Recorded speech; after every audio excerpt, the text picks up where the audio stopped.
Aujourd'hui, on est mercredi 4 février et c'est un jour important pour moi parce qu'au moment où je vous parle, je pars en France, plus précisément à Paris. Un jour, le Paris FC, section handicap, est intervenu dans mon école. J'ai pris la parole, j'ai raconté mon histoire et ça les a vraiment touchés. Après ça, on est resté en contact, on s'est rapprochés et c'est comme ça qu'ils m'ont invité à venir témoigner pendant une conférence. Franchement, si on m'avait dit il y a quelques années que je vivrais ça, je n'y aurais jamais cru. Je remercie Allah avant tout et les personnes qui m'ont fait confiance. Dans cette vidéo, je vais vous emmener avec moi dans ce voyage, dans les coulisses et les moments forts. On se retrouve tout de suite.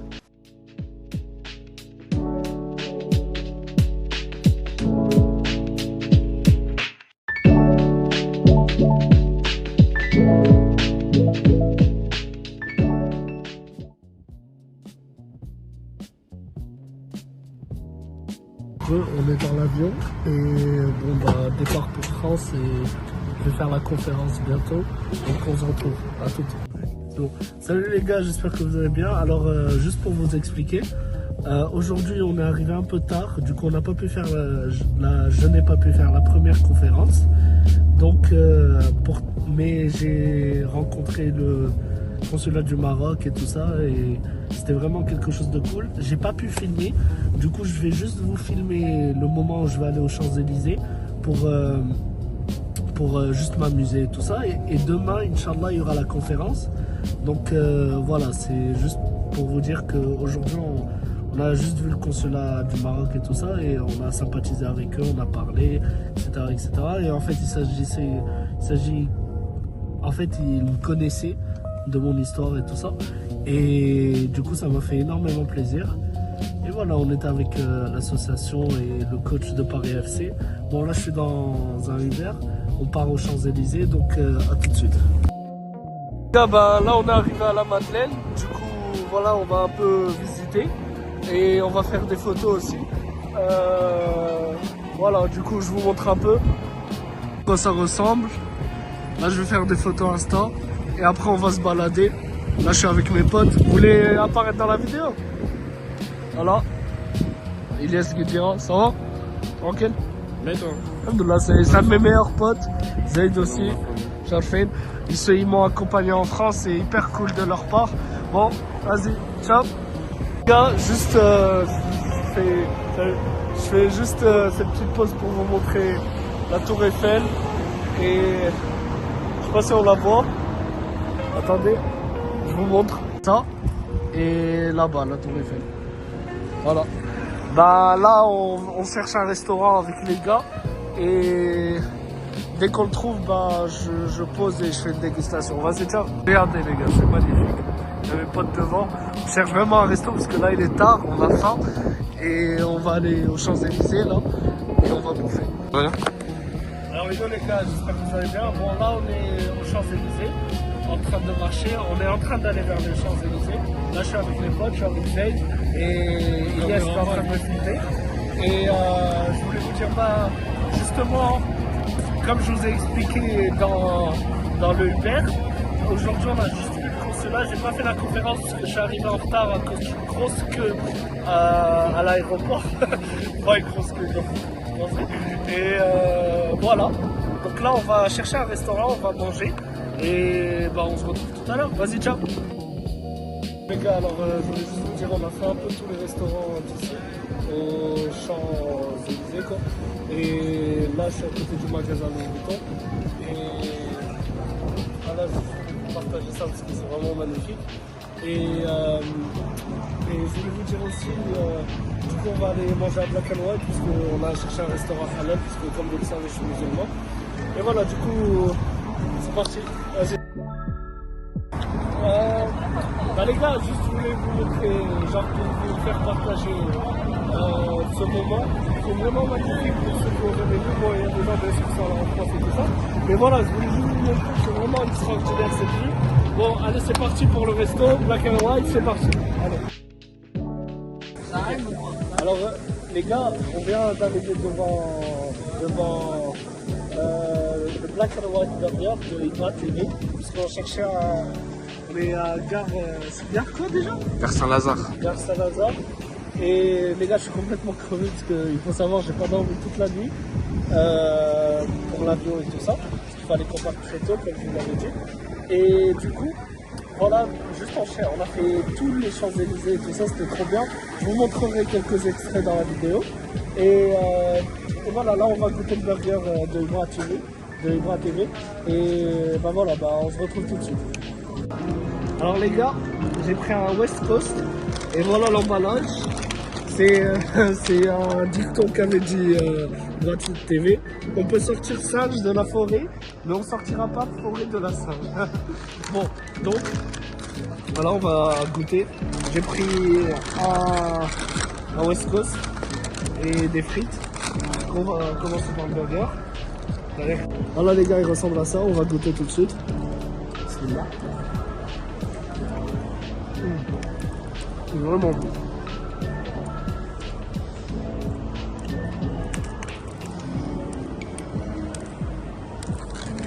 C'est dingue. En vrai, c'est pas ça, ouais.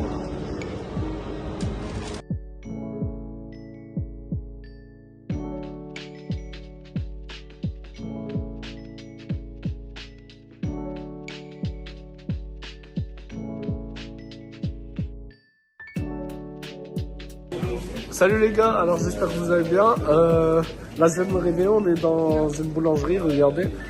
Boulangerie Ange. Mais attends. Voilà. Et on est avec Kamel, le coach de Paris FC. Salut. Bonjour. Dédicace. Dédicace à gagner à toute la... À Rani, à toute la communauté marocaine. Merci à tous.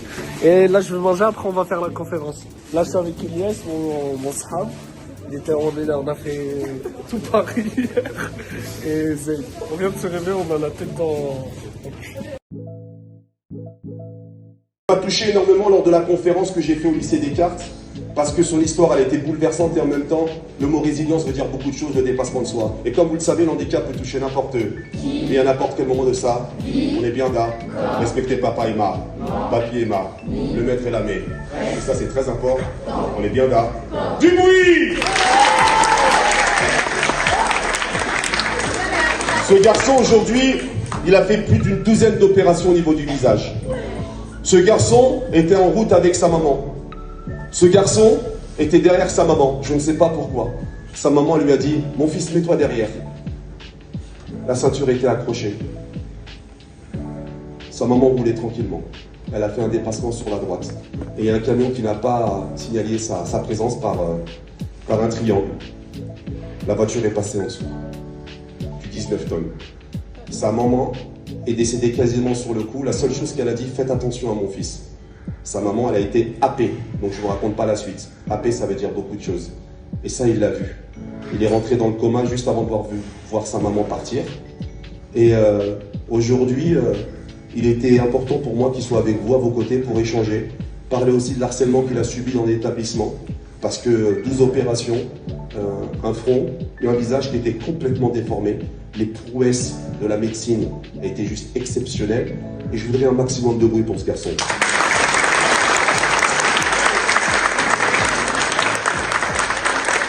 Et ça, vous n'avez pas le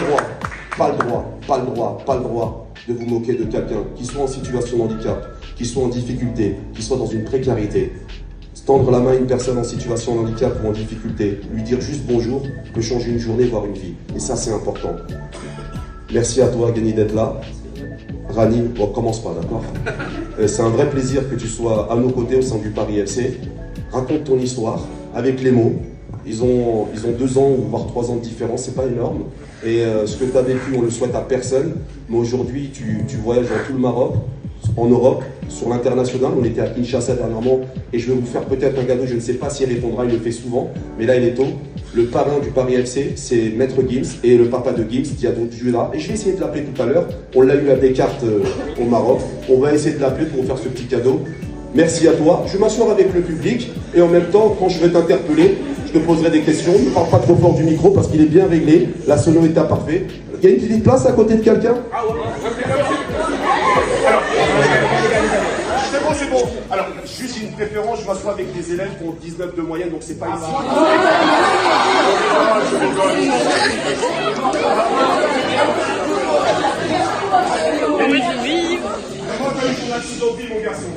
Alors, déjà bonjour à tous. Comme l'a dit Kamel, je m'appelle Raliz Libert. Je viens de Rabat, plus précisément du lycée Descartes. Et malheureusement, il n'y a pas les photos, parce que normalement j'avais préparé tout un exposé pour vous, mais c'est pas grave. Donc, je vais juste vous raconter. Alors, à l'âge de 9 ans, plutôt avant, j'avais une vie comme les autres. J'étais un enfant comme les autres, voire même gâté par la vie. J'avais une mère incroyable. Et un jour, malheureusement, à l'âge de 9 ans, j'ai perdu ma mère d'un terrible accident. On est rentré sous un camion, c'était sur l'autoroute. Et j'ai vécu j'étais pratiquement mort pendant plus de 3 mois. Et c'est un miracle que je suis là devant vous déjà. Et merci beaucoup pour tout. Et voilà. Plus tard, après que je sois sorti de l'hôpital, je suis rentré à l'école. La première semaine, tout le monde était heureux. Et la deuxième semaine, tout le monde a commencé à m'harceler, puisque j'avais une cicatrice, comme vous pouvez la voir, je l'ai encore.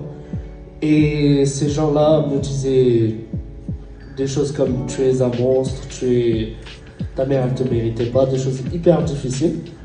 Et je devais durer ça, plus un climat familial pas très heureux. Et donc j'ai surmonté tout ça par le sport, par ma foi et par la résilience. J'ai eu des moments où j'étais au plus bas, mais j'avais toujours cette voix en moi qui me disait « si tu es encore là sur cette terre, ce n'est pas pour rien. Si tu es encore là, c'est pour aider les autres. » Donc je me suis fait harceler, certes, mais j'ai répondu par la compréhension. J'ai répondu par la joie. Et même des gens qui m'harcelaient sont devenus mes amis actuellement. J'en ai fait ma force. J'en ai fait toute ma vie. Et ce que je veux vous dire à travers tout ça, parce qu'avant, j'étais pas comme ça. Avant, j'étais tout maigre. Avant, j'avais plein de cicatrices. J'avais du sang ici et tout ça. J'avais un œil fermé. Et pourtant, je suis là devant vous. Je suis beau gosse.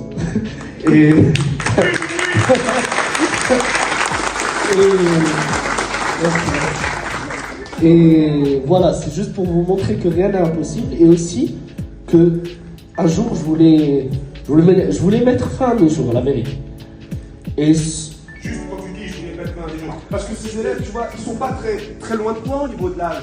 Et c'est important que tu puisses insister sur ça. Ouais. C'est qu'au niveau de... Est-ce qu'on doit accepter l'harcèlement? Non. Est-ce qu'on doit réagir? Oui. Est-ce qu'on doit aller se taire et se dire, comme l'a dit Camélia il y a encore quelques semaines, qui est parti, je l'ai rencontré quelques mois avant, et je suis très triste de ça. Donc, le moindre petit souci que vous avez, il faut en parler. Tous deux, on est bien là. Continue encore. Donc, j'étais sur le point de mettre fin à mes jours. J'étais sur le toit d'un immeuble et je me suis dit, l'enfer, ça va être moins pire que ce que je vis. Non seulement la famille, c'était pas un truc de ouf, j'ai perdu la seule chose qui était importante à mes yeux. J'ai perdu tous mes amis et je me suis dit, à quoi bon vivre un enfer sur terre alors que je pouvais le vivre ailleurs. Donc pour moi, c'était la même chose. Sauf qu'à ce moment-là où je voulais sauter, j'ai entendu encore une fois cette voix. Si tu es là, ce n'est pas pour rien. Si tu es là, c'est pour aider les autres. Si tu es là, c'est pour comprendre. Et c'est ce que je fais aujourd'hui. Je n'ai que 18 ans. J'ai aidé plus de 1500 personnes à sortir de la dépression, de la drogue, de la cigarette, de suicide, de choses comme ça, juste par le fait de raconter mon histoire. Et voilà. Donc ce que je veux vous partager, c'est un message universel, c'est que la souffrance, tout le monde peut la surmonter, mais il faut en faire sa force et il faut surtout tendre sa main à son prochain. Pourquoi? Merci. Parce que un simple sourire peut changer la vie de quelqu'un. Imaginez, il était triste, il n'était pas bien, voire en dépression, et il voulait se suicider, et juste un sourire Il s'est dit waouh, genre moi j'ai pas eu la chance d'avoir ces gens qui me souriaient, j'avais pas tout ça. Du coup je me suis sauvé moi-même.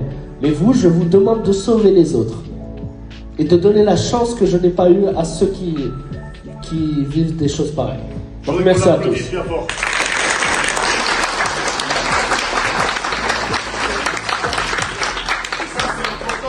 Ce message, c'est un message universel. Il est venu du Maroc pour partager ce moment aussi avec vous. Il sera là encore demain soir pour la surprise que je vais vous faire. Et on part du principe, comme je vous l'ai dit, que l'handicap peut toucher n'importe qui, à n'importe quel moment de ça. On est bien là. 80% sont des handicaps invisibles. On ne le voit pas souvent. Donc souvent, quand il y a une personne qui marche normalement, dites-vous peut-être aller en situation de handicap. Peut-être ici, il y a des enfants qui sont en situation de handicap. RQTH. Moi, j'étais dans l'équivalence qui s'appelait, maintenant qui s'appelle la SECPA, moi j'étais en SES. Ça voulait dire section d'éducation spécialisée. On nous appelait section d'enfants sauvages. On se moquait de moi, c'est pas grave. Avec l'abnégation des profs extraordinaires que j'ai eu. Ma maman, paix à son âme, qui m'a dit, mon fils, tu vas réussir. Bah, j'ai réussi et j'ai eu un bac plus. Encore, voilà, et 5. Et aujourd'hui, je suis devenu sélectionneur. Alors tout à l'heure, quand je suis venu en voiture, on m'a dit, waouh, la voiture, elle... Parce que maman, elle me manque beaucoup. Jeune homme, jeune fille, ça va? Faut pas pleurer. T'inquiète pas, tout va bien. Viens à côté de moi, viens à côté de moi. Viens à t'asseoir, je t'appelle. Thomas, viens mon pote. Thomas, on l'applaudit, Thomas, on l'applaudit.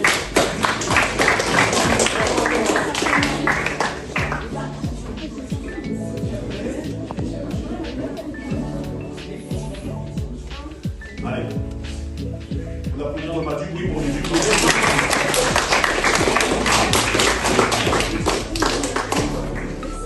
En même temps, c'est une pleure en même temps. Et c'est adorable. Il y en a beaucoup qui pleurent en l'intérieur de soi. L'idée, c'est pas de vous faire pleurer, c'est de vous dire qu'on est émotif. Moi, je suis quelqu'un d'émotif, 2,05 m. Et voilà, c'est comme ça, la vie, elle est comme ça. Bon, systématiquement, on attend. Alors, attends, en français, on répond en français. D'accord? Ça va? Tu veux un mouchoir? Il y a des mouchoirs, mais je suis sûr qu'il y a des crevards. Je te fais un super cadeau. Si t'arrêtes de pleurer, je te jure, je te fais un super cadeau.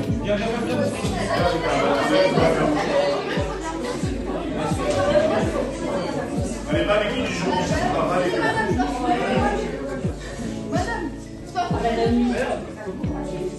Yanni, allez, comment t'as eu? Merci. Alors, bonjour à tous. Bonjour à tous. Je m'appelle Randy, je viens de Rabat, plus précisément du lycée Descartes. Et aujourd'hui, ce que je vais vous raconter, c'est l'histoire de ma vie et comment j'ai surmonté tout ça. Et ben voilà, de ma naissance jusqu'à mes 9 ans, j'étais un enfant comme les autres, hyper gâté, j'étais dans une vie, j'avais une vie incroyable et la personne que j'aimais le plus au monde, c'était ma mère. À l'âge de 9 ans, j'ai fait un terrible accident où j'ai perdu ma mère. Et comme m'a dit Kamel, la première chose qu'elle a dit avant de mourir, c'était instantané, elle a dit allez voir mon fils, il va bien. Et après, voilà, c'est un gros accident, genre j'ai encore une cicatrice.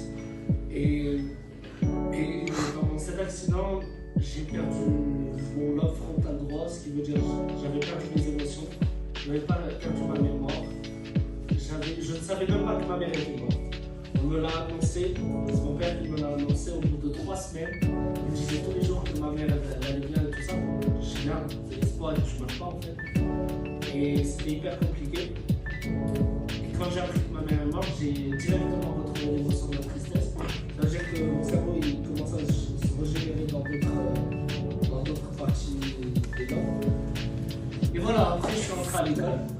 Et bon, la première semaine, tout était bien, tout le monde m'a accueilli, m'a dit wow, t'es un miraculeux, etc. Mais c'est un peu d'hypocrisie parce que juste après, ils ont commencé à m'harceler, à me jeter des pierres, littéralement, à me dire ta mère, elle te méritait pas.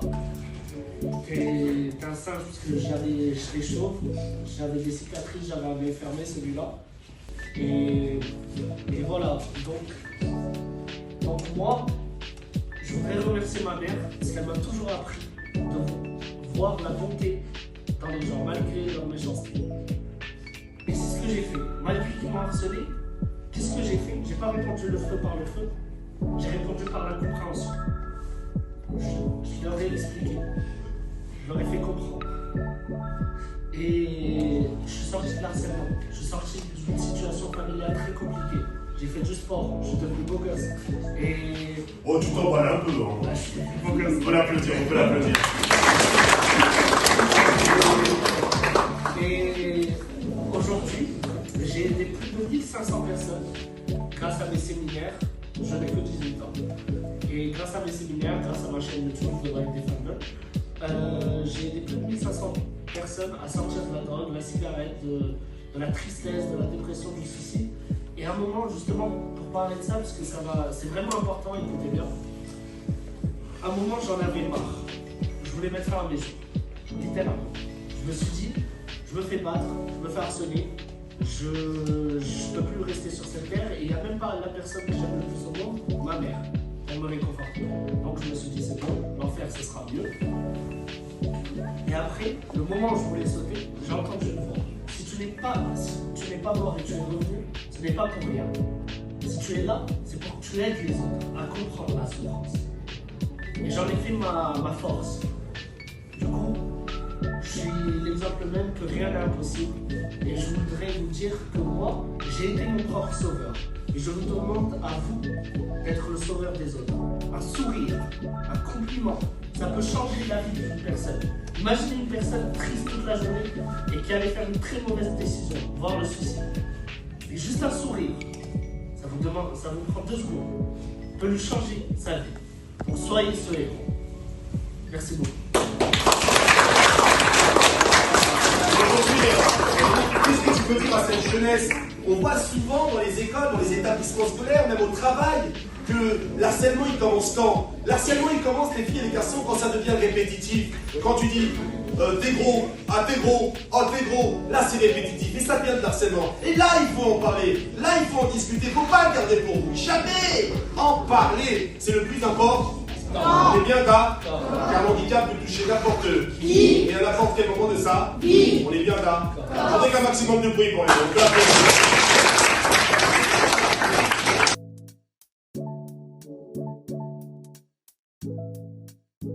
Alors salut les gars, on est avec Kamel, le coach. Bonjour. Coach de Paris FC. Enchanté. On vient de faire... déjà ce matin, je t'ai mis dans la vidéo. Bah écoute, là on va faire un entraînement avec la section anti-foot du Paris FC. Ouais. On est sur le terrain, on Genre, prépare notre match contre l'Olympique de Marseille très prochainement. Et donc voilà, les joueurs amputés arrivent tranquillement. Et c'est demain le match, n'est-ce pas? Non, demain c'est un match contre l'équipe de France des professeurs de l'éducation D'accord. nationale. Donc on jouera demain. Je vous filmerai tout ça, Inch'Allah. Et voilà, donc Voilà, on va et je voulais vraiment faire une dédicace déjà et te remercier pour tout ce que tu fais, pour ce que tu as fait pour moi et tout ça, et c'est vraiment incroyable. c'est vraiment naturel, ça a été un vrai plaisir Ouais. et c'est important qu'on puisse s'entraider entre nous et c'est comme ça qu'on pourra avancer et faire évoluer les mentalités. Inch'Allah, merci beaucoup. Merci. Bah, vas-y, ciao tout le monde. Les gars, je voulais juste vous présenter aussi quelqu'un d'exceptionnel qui m'a aidé avec Kamel et tout ça et qui m'a beaucoup touché parce que moi aussi, vous connaissez mon histoire et tout ça. Et voilà, je vous présente Laurence, championne olympique, c'est ça? Pas olympique, championne du Ouais, de parachutisme. Genre vraiment, c'est quelqu'un d'exceptionnel. Tu peux te présenter? Salut, c'est Laurence. Ça va?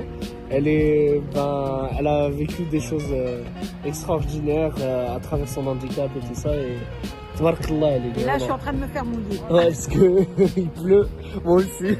Bon, je voulais juste aussi vous présenter le match et voilà. Et il y a mon ami Zayd qui fait le goal. Je vous montre vite fait. Voilà, ça se passe comme ça. Ils sont en train de s'entraîner. Il y a Zayd. Tu veux faire coucou à la caméra?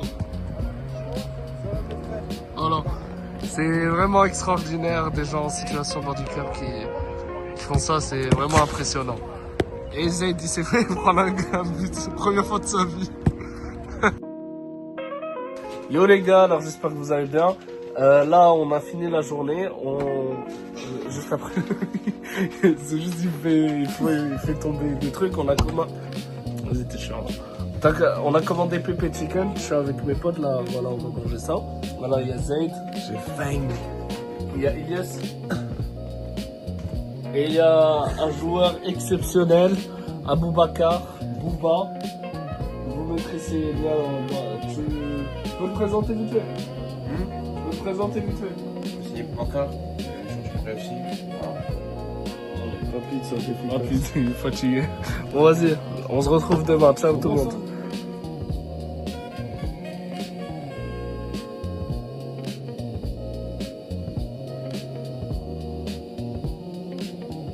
Salut les gars, alors là on est dans le piano, on est avec toute l'équipe, regardez. C'est pas moyen, mais franchement. J'ai un métier du pas possible. Et là on va aller faire la conférence d'ici. Et on se retrouve tout de suite. Vas-y, ciao. Alors, bonjour à tous. Je m'appelle Valis Guder. Je suis marocain. Je viens du Maroc du coup. Et je suis au lycée Descartes dans une école privée française. Et oui, comme l'a dit Kamel, je vis actuellement grâce à ma famille et tout ça dans la richesse et tout ça. Mais c'est pas ce qui compte pour moi. Ce qui compte pour moi, c'est ce que j'ai vécu. Ce qui compte pour moi, ce n'est pas ce qu'a fait mes parents ou ce qu'a fait les autres. Ce qui compte pour moi, c'est ce que je veux faire en aidant le monde. Et je vous explique tout ça. À l'âge de 9 ans, avant mes 9 ans, j'avais une vie extraordinaire. J'étais gâté, j'avais une mère incroyable qui était toujours là pour moi, qui écoutait tous mes caprices, qui était la meilleure mère possible. Et elle m'avait fait une promesse, elle m'a dit qu'on mourrait ensemble. Ben, elle est morte avant et elle est morte à l'âge de mes 9 ans. Et moi aussi, je suis mort intérieurement. Une partie de moi est morte. Quand je me suis réveillé à l'hôpital, parce que de base je suis un miraculé, je devrais même pas être là devant vous. J'avais 1% de chance de survie. Mon lobe frontal droit était mort et mon crâne entier était fracturé. J'avais des cicatrices partout. J'avais un œil fermé. Là, ça va. Et Ça veut dire quoi, Khamdoullah? Dieu merci. Ah, d'accord.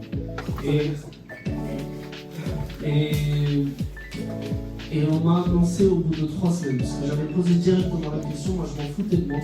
Je m'en foutais de ce qui m'était arrivé, j'ai juste dit, elle est où ma mère? Parce que c'est la chose la plus importante à mes yeux. C'est la personne la plus importante à mes yeux. Et ils m'ont dit qu'elle est ici même à Paris, en train de se faire opérer parce que vous avez fait un grave accident. Et qu'elle va revenir bientôt. Au bout de 3 semaines, j'ai demandé la même question à mon père. J'ai dit, est-ce que ma mère va bien? Et il m'a dit, fiston, depuis le début on te ment. Ta mère est morte. Donc je me suis senti poignardé dans le cœur. J'ai perdu la chose la plus importante au monde, une mère. Et c'est vraiment important. Après, le malheur s'est pas arrêté là. Je suis arrivé à la maison, directement des problèmes. J'ai été un enfant maltraité. Je suis arrivé à l'école, aussi des problèmes. Je me suis fait harceler. On m'a jeté des pierres. Littéralement. On m'a traité de monstre. On m'a même dit ta mère ne te méritait pas. Et ça a duré exactement 4 ans, tous les jours. Tous les jours. Et à un moment, j'en ai eu marre. Je voulais mettre fin à tout ça. Et à ce moment-là, j'ai eu une vision qui m'a dit, Rally, pourquoi t'es là? Pourquoi Dieu t'a laissé une chance de revivre une deuxième fois? Pourquoi Dieu te fait souffrir autant? Ce n'est pas pour rien. C'est pour que tu aides les autres. Et c'est ce que je fais maintenant. J'ai aidé plus de 1500 personnes à sortir de la dépression, de la cigarette, de la drogue et du suicide, malheureusement. Je suis devenu le héros que je n'ai pas eu. Parce que si j'avais pas eu cette mission, je ne serais plus là pour vous le raconter. Donc, ce que je vous demande du fond de mon cœur, ça vous demande qu'un petit geste, un sourire, un câlin pas fort, ou bien juste un compliment. Juste, il vous suffit de tendre votre main à votre prochain. Parce que je veux, du fond de mon cœur, que vous soyez le héros que je n'ai pas eu. Merci à tous.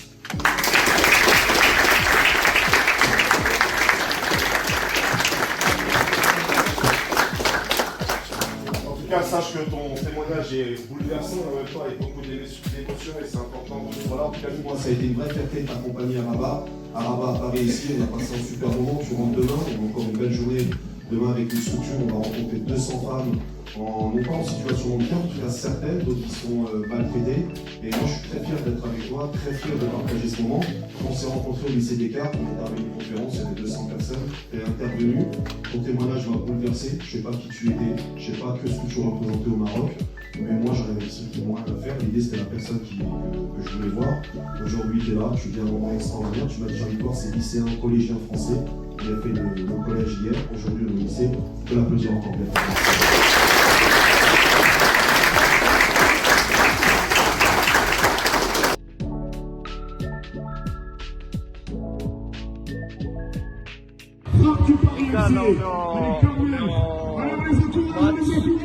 De Paris FC contre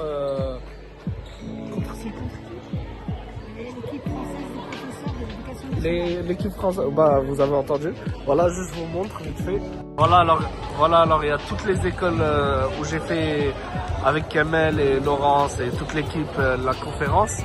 Bah, ils sont là et voilà, là ils sont en train de jouer. Je vous rappelle ce titre, le gardien que vous voyez, il vient de Rabat, du lycée Descartes français. Il est venu voir les lycéens et les collégiens pour applaudir bien fort.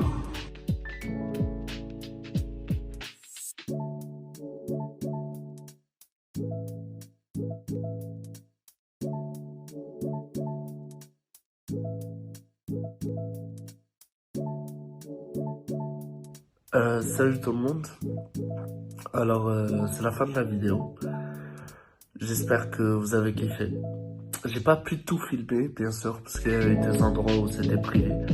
Alors je voudrais remercier Kamel, Paris FC et pour tout ce qu'ils ont fait pour m'avoir invité et tout ça.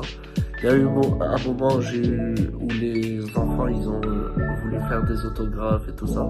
J'ai pas pu filmer parce que je peux pas filmer les gens et tout ça qui genre sans l'autorisation de leurs parents.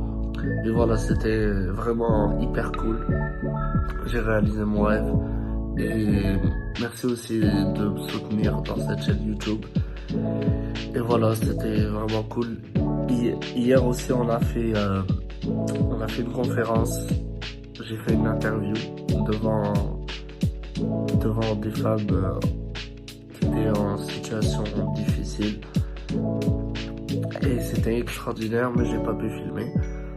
Et voilà, donc s'il manque des petits bouts dans la vidéo, c'est normal, mais j'espère que vous avez kiffé. J'ai filmé ce que j'ai pu filmer et merci à tous.